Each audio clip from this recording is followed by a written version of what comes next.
saya mendapatkan informasi 60 negara akan ambruk ekonominya. 42 dipastikan sudah menuju ke sana. Angka-angkanya saya diberi tahu, ngeri kita. Sehingga berjaga-jaga, waspada, hati-hati. Poinnya apa? Yang pertama yaitu supaya kita berhati-hati. Itu yang disampaikan oleh Bapak Presiden kan. Kondisi kita sebenarnya lebih baik dibandingkan banyak negara lain. Nah itu kan sebenarnya. Jadi tidak dalam posisi membahayakan.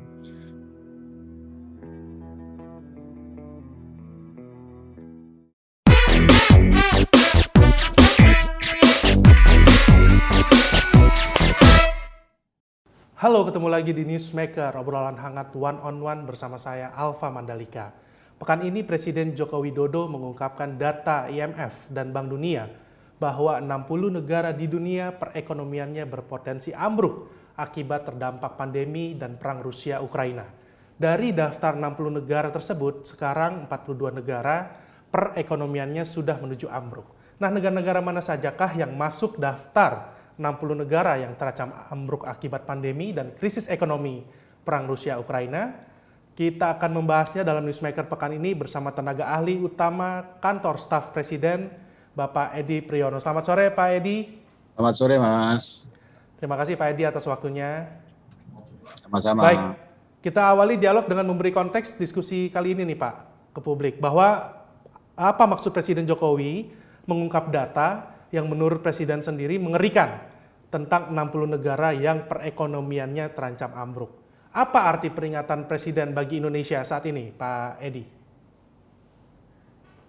Kita menelusuri statement IMF karena kalau Bapak Presiden kan mungkin punya informasi yang lebih baru, kami kurang tahu persis ya karena kami coba menelusuri informasi yang ada di sumber-sumber yang bisa kami akses ya. Desember tahun 2021 itu IMF itu menyampaikan bahwa 60% dari negara-negara berpendapatan rendah atau low income countries itu terancam kolaps ya perekonomiannya karena krisis utang gitu ya. Nah, kemudian kan pertanyaannya yang low income countries itu siapa saja gitu ya.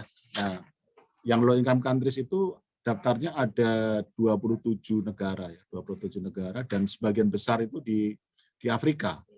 Ya, sebagian besar di Afrika. Yang dari Asia itu cuma Afghanistan, terus Korea Utara kalau tidak salah. Jadi hampir semuanya itu di negara-negara Afrika. Nah, waktu itu konteks IMF menyampaikan itu adalah memberikan masukan atau usulan supaya negara-negara kreditur atau yang memberikan pinjaman itu memberikan kelonggaran karena sumbernya itu adalah utang. Gitu. Jadi sumbernya adalah debt crisis, utang, dan waktu itu IMF memberikan usulan supaya negara-negara G20 khususnya yang sebagian besar merupakan kreditur bagi negara tersebut memberikan kelonggaran supaya tidak kolaps. Waktu itu konteksnya seperti itu. Nah sekarang kalau Bapak Presiden menyampaikan itu, poinnya apa? Yang pertama yaitu supaya kita berhati-hati. Itu yang disampaikan oleh Bapak Presiden kan. Nah yang kedua adalah bahwa kondisi kita sebenarnya lebih baik dibandingkan banyak negara lain. Nah itu kan sebenarnya poin di satu. Jadi satu sisi kita bersyukur, kita optimistik gitu ya. Tapi di sisi lain kita tetap mesti berhati-hati. Jadi perekonomian itu harus dikelola dengan secara hati-hati. Itu yang kalau kita mencoba untuk menafsirkan ya apa yang disampaikan oleh Bapak Presiden. Oke, Pak Edi, dalam kajian Kantor Staf Presiden, nah apa saja nih kira-kira penyebab ambruknya ekonomi 60 negara yang disebut Pak Presiden pekan ini, Pak? Ya kalau mengacu kepada yang sumber di IMF ya, itu penyebabnya yang tadi saya sudah sebut sedikit ya, yaitu masalah krisis utang. Nah, krisis utang itu diperburuk oleh COVID. Jadi ini ada dua kondisi yang saling terkait ya. Yang pertama mereka memang hutangnya jauh lebih besar dibandingkan kemampuan negara itu untuk membayar. Nah, kemudian situasinya semakin memburuk ketika ada COVID. Nah, sehingga sampai kemudian diberi gambaran ya bahwa di negara-negara tersebut itu ada 100 juta orang yang kemudian jatuh ke dalam yang disebut sebagai kemiskinan ekstrim gitu ya. Nah, jadi kalau penyebabnya ya tadi itu ya ada masalah hutang dan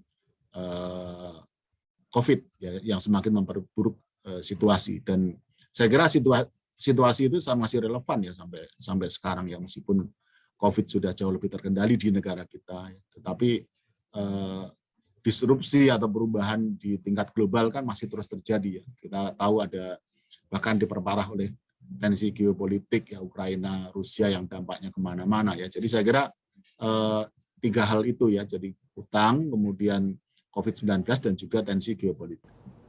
Oke, dari 3 tadi Pak, berarti 3 itu yang mempengaruhi kondisi ekonomi 60 negara itulah ya, kira-kira Pak Edi ya. Nah, lalu Presiden mengatakan juga hari ini 42 negara terkonfirmasi berjalan menuju krisis ekonomi nih Pak Edi. 3 negara sudah masuk krisis yang menurut Presiden mengerikan. Nah, saya konfirmasi ke Bapak nih, krisis mengerikan yang dikatakan Presiden itu benar-benar sudah terjadi ya Pak hari ini? Ya, kalau sebenarnya kan kalau di ekonomi itu salah satu ancaman terbesar kan apa yang disebut sebagai stagflasi. Ya. Stagflasi itu artinya pertumbuhan ekonomi itu mandek dan di sisi lain terjadi inflasi yang tinggi. Jadi kombinasi antara stagnasi, yaitu pertumbuhan ekonomi yang mandek dengan inflasi, maka disebut sebagai stagflasi. Nah itu terjadi di banyak negara ya. Ada daftarnya inflasi yang tinggi di banyak negara. Amerika Serikat mengalami inflasi tertinggi ya selama 40 tahun terakhir ya. Itu juga sesuatu yang dalam beberapa dekade itu sudah tidak dialami lagi oleh Amerika, dan di kita sekarang jauh lebih baik inflasinya. Biasanya kan inflasi kita kan lebih tinggi daripada di Amerika. Yang sekarang inflasi di Amerika jauh lebih tinggi daripada di kita gitu ya. Nah, jadi kita nggak bisa menyebut negara yang secara spesifik gitu ya. Tapi secara umum memang negara-negara di dunia mengalami itu ya, pertumbuhan ekonomi yang melambat, bahkan ada yang berhenti, bahkan ada yang negatif ya. Dan kemudian pada saat yang sama terjadi inflasi atau kenaikan harga barang dan jasa. Nah, itu yang kemudian dialami oleh negara-negara tersebut. Oke, Pak Edi, mohon koreksi kalau kurang tepat Pak, berarti daftar 60 negara yang perekonomiannya terancam ambruk adalah daftar-daftar yang negara memiliki utang luar negeri yang sangat besar gitu Pak Edi ya? Ya, utang luar negerinya besar, pertumbuhan ekonominya lambat ya, dan inflasinya tinggi. Oke, baik Pak. Nah, apakah daftar 3 negara yang disebut Pak Presiden sudah mengalami kondisi ambruk Pak? Atau bisa diungkapkan Pak nama-nama negaranya Pak Edi? Kita bisa cek ya, ada beberapa negara, kalau di websitenya World Bank itu dia sebut ada 30 negara yang dalam risiko tinggi ya. Afrika itu paling banyak ya, ada 17 negara itu terlalu panjang kalau mau disebutkan satu, karena ada Kamerun, ada Guinea, ada Liberia dan sebagainya. Kemudian di Asia itu ada 3. Asia itu Afghanistan, kemudian Laos, kemudian satu lagi itu Tajikistan kalau nggak salah ya. Saya lupa tuh yang satu lagi. Tapi yang 2 itu di antara 3 negara Asia itu Afghanistan, Laos ya. Kemudian ada negara-negara kepulauan ya, kepulauan negara-negara kecil ya kayak Mauritius dan sebagainya, itu juga disebut oleh Bank Dunia. Tapi saya kira nggak akan jauh dari itu ya. Jadi negara-negara yang terancam kolaps perekonomiannya kalau tidak dibantu gitu. Tapi saya kira juga kemudian masyarakat dunia juga tidak akan membiarkan itu ya terjadi. Nah, buktinya itu dari G20, negara-negara G20 itu sudah melakukan seperti memberikan bantuan lah gitu ya, senilai sekitar 10 miliar dolar ya. Sudah berjalan berarti Pak Edi ya? Bantuan dari negara-negara G20 itu sudah berjalan gitu Pak ya? Sudah. Jadi itu ke sekitar 40 negara ya sudah dibantu supaya lebih terkelola dengan baik ya perekonomiannya gitu ya. Tetapi kan pada akhirnya tergantung pada pengelolaan ekonomi di negara masing-masing gitu ya. Oke, Pak Edi, Presiden juga sempat mengatakan bahwa posisi Indonesia tidak dalam posisi normal nih Pak Edi. Nah, apakah terkait dengan melambungnya subsidi energi dari 152 triliun tahun lalu dan naik hampir 4 kali lipat menjadi 502 triliun tahun ini? Dan apa maksud Indonesia tidak dalam posisi normal, Pak Edi? Ya antara lain itu, jadi kenaikan subsidi energi dan kompensasi itu kan sebagai konsekuensi karena kita tidak ingin harga energi itu melambung tinggi gitu ya. Nah, terutama harga-harga energi, BBM, gas dan listrik yang selama ini disubsidi. Kalau untuk yang selama ini tidak disubsidi, seperti kalau BBM itu Pertamax itu kan tidak. Sebenarnya Pertamax resminya tidak subsidi, meskipun sekarang harganya masih lebih rendah daripada harga pasar. Pertamax Plus, kemudian yang listrik yang di atas 3.000 watt ya, kemudian LPG yang non subsidi itu ya, itu kan sudah mulai penyesuaian. Tetapi untuk yang subsidi LPG 3 kg, kemudian Pertalite, kemudian listrik untuk yang 900 dan 450 watt itu kan dipertahankan harganya oleh pemerintah. Kebetulan kan untuk kita harga-harga energi itu kan dalam kendali pemerintah atau sering disebut sebagai administered price gitu ya. Nah, tapi itu ada ongkosnya gitu ya. Jadi upaya pemerintah mempertahankan harga energi itu ada ongkosnya karena pemerintah tahu bahwa kalau tidak ditahan itu pasti dampaknya terhadap inflasi akan besar sekali. Oleh karena itu untuk menahan itu ada ongkosnya, yaitu anggaran subsidi dan kompensasi itu harus ditambah. Yang tadi sudah disebut Mas Alfa ya, nilainya kemudian mencapai sekitar 500 ya, lebih sedikit ya, triliun. Itu besar sekali. Jadi kita tidak dalam kondisi normal. Karena normalnya kan tidak segitu. Normalnya subsidi energi dan kompensasi itu 100 triliun lebih lah, mungkin 120-an triliun. Nah, yang untuk LPG contohnya lah, LPG yang 3 kilo itu kan bersubsidi. Normalnya memang besar juga ya, tapi normalnya itu 50 sampai 60 triliun gitu ya, setahun itu ya. Ini kita udah 120-an triliun kalau nggak salah hanya untuk LPG ya, untuk subsidi untuk LPG. Jadi jelas bahwa kita tidak dalam kondisi normal gitu ya. Nah, tetapi kita bersyukur bahwa perekonomian kita kan sedang dalam proses menuju pemulihan ekonomi dan kita on the right track gitu ya. Tapi jelas bahwa kita tidak sedang dalam kondisi normal ya, dan itu yang sepertinya ditekankan oleh Bapak Presiden. Oke, Pak Edi, mungkin ini juga yang ditunggu-tunggu oleh publik nih Pak. Di mana posisi Indonesia saat ini Pak Edi? Apakah Indonesia ada dalam daftar negara yang potensial terancam krisis? Saya kira jauh dari itu ya. Tahun lalu kan kita sudah mengalami yang disebut sebagai resesi ya. Resesi itu artinya pertumbuhan ekonomi negatif 2 kuartal berturut-turut. Tahun lalu kita sudah mengalami dan tahun ini kita bounce back ya. Kita pertumbuhan ekonomi sudah membaik.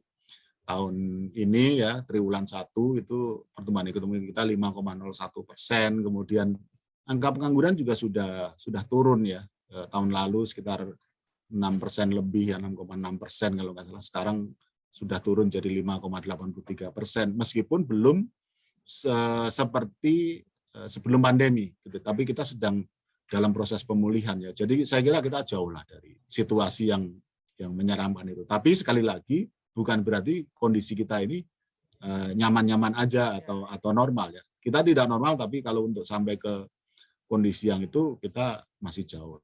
Dan masih aman, masih aman bisa dikatakan seperti itu ya Pak Edi ya? Iya, aman lah. Karena kita juga punya ada sesuatu yang kita nikmati juga ya, dari kenaikan harga komoditas kan kita menikmati apa yang disebut sebagai windfall profit ya. Jadi negara juga punya peningkatan pendapatan ya, nilainya 400-an triliun kalau nggak salah. Itu jadi ini suatu yang kita harus syukuri. Jadi tapi intinya kita jauh lah. Ada berbagai hal yang menyebabkan kita jauh lah dari situ ya. Tapi tetap waspada seperti itu Pak Edi ya? Harus. Ya. Oke Pak Edi, berdasarkan data Bank Dunia, Indonesia tidak masuk dalam daftar risiko besar utang nih Pak. Sebab di bawah ambang batas Bank Dunia, yaitu 77% dari pendapatan nasionalnya. Nah, utang Indonesia Mei 2022 ini sebesar 39% dari pendapatan nasionalnya. Bahkan tidak masuk dalam 100 negara pengutang terbesar di dunia nih Pak Edi. Nah, dari sisi utang luar negeri aman menurut Bank Dunia. Tapi bagaimana dengan resiko krisis global akibat perang Rusia-Ukraina nih Pak Edi? Apakah Indonesia masih bisa aman ya Pak? Kalau dampak ke utang enggak ya. Jadi kalau dampak krisis itu ke utang enggak lah. Jadi kalau pasar global itu kan biasanya dampaknya kan ke nilai tukar ya. Jadi misalkan Amerika Serikat menaikkan suku bunga ya, itu kan kemudian terjadi outflow atau dana-dana asing itu keluar dari kita ya, kemudian masuk ke Amerika ya, untuk cari yang lebih tinggi, dan itu kemudian nanti berdampak pada nilai tukar yang semakin lemah gitu. Dan kalau nilai tukar semakin lemah, maka beban utang luar negeri kita itu semakin tinggi. Nah, tapi kita pertama diuntungkan begini, porsi utang luar negeri kita atau dana asing ya di kita itu sekarang kecil ya. Jadi tidak dalam posisi membahayakan. Nah, yang kedua, risiko dampak global terhadap kurs juga diduga tidak terlalu besar ya, ada tapi tidak terlalu besar karena tadi ya kita mendapatkan windfall profit yang cukup besar dan itu memperkuat nilai tukar kita. Jadi diperkirakan nilai tukar kita juga tidak terlalu terpukul. Nah, dampak yang besar bagi kita itu adalah kenaikan harga energi. Ya, kenaikan harga energi yang kemudian dampaknya kemana-mana.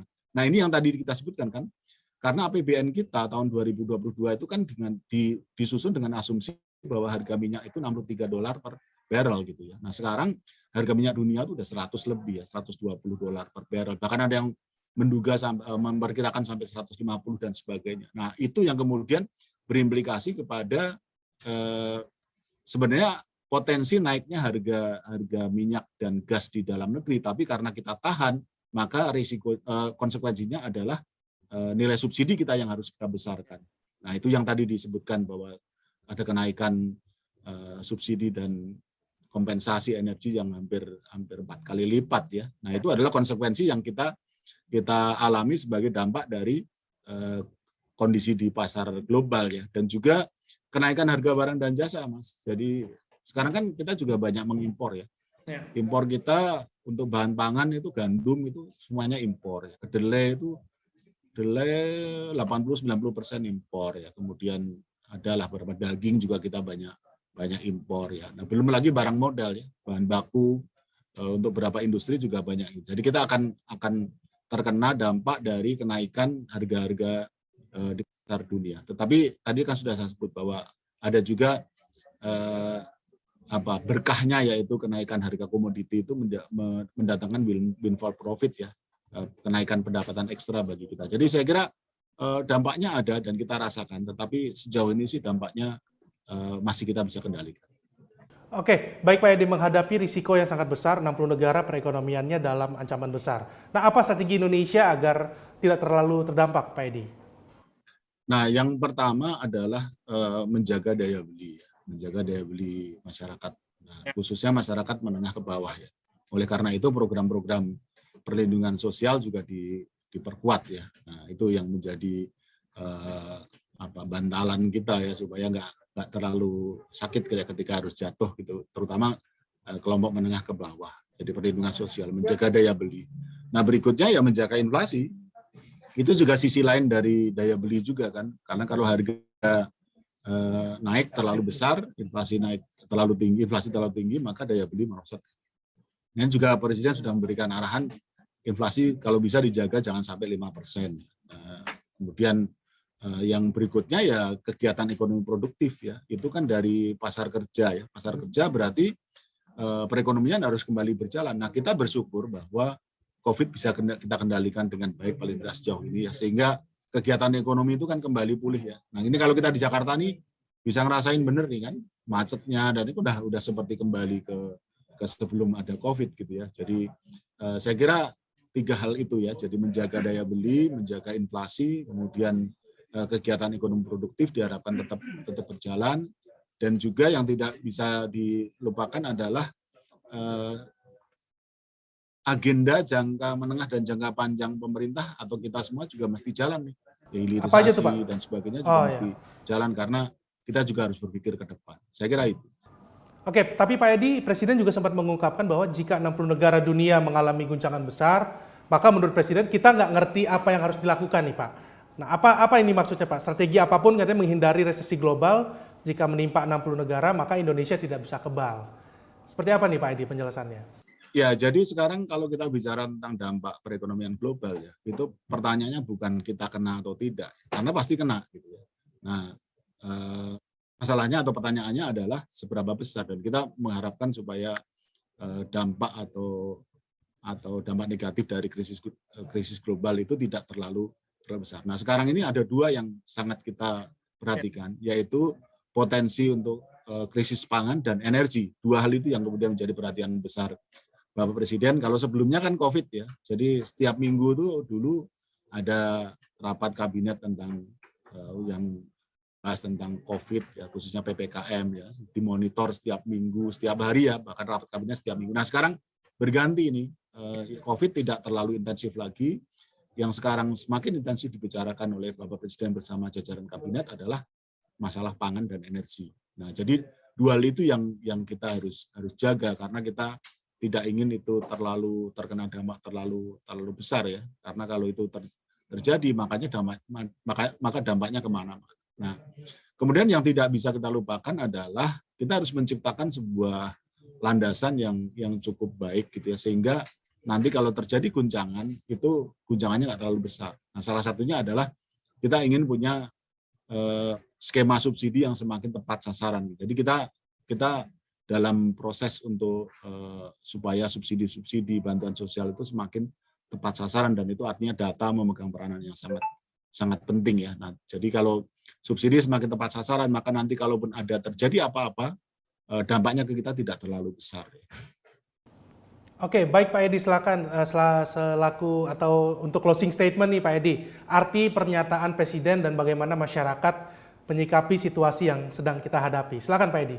Ya, saya kira poinnya adalah kita optimistik ya, kita optimistik tetapi tetap harus waspada. Itu sebenarnya poin kuncinya, dan ini berlaku untuk semua ya, baik jajaran pemerintah, dunia usaha maupun untuk masyarakat ya. Kita nggak usah terlalu pesimistis gitu ya, kita harus optimis bahwa kita punya perekonomian dikelola dengan baik dan kita punya kondisi yang lebih baik dari banyak negara lain gitu ya. Kita nggak bilang yang terbaik ya, tapi jadi kita optimis tapi tetap harus waspada. Itu saya kira. Oke, baik, terima kasih tenaga ahli utama Kantor Staf Presiden Bapak Edi Priyono atas waktunya Pak. Salam sehat selalu Pak Edi. Salam sehat selalu, sama-sama. Makasih. Selamat sore. Selamat sore. Ya, demikianlah Newsmaker pekan ini. Kita akan berjumpa pekan depan dengan topik dan narasumber menarik lainnya. Saya Alfa Mandalika pamit. Sampai jumpa.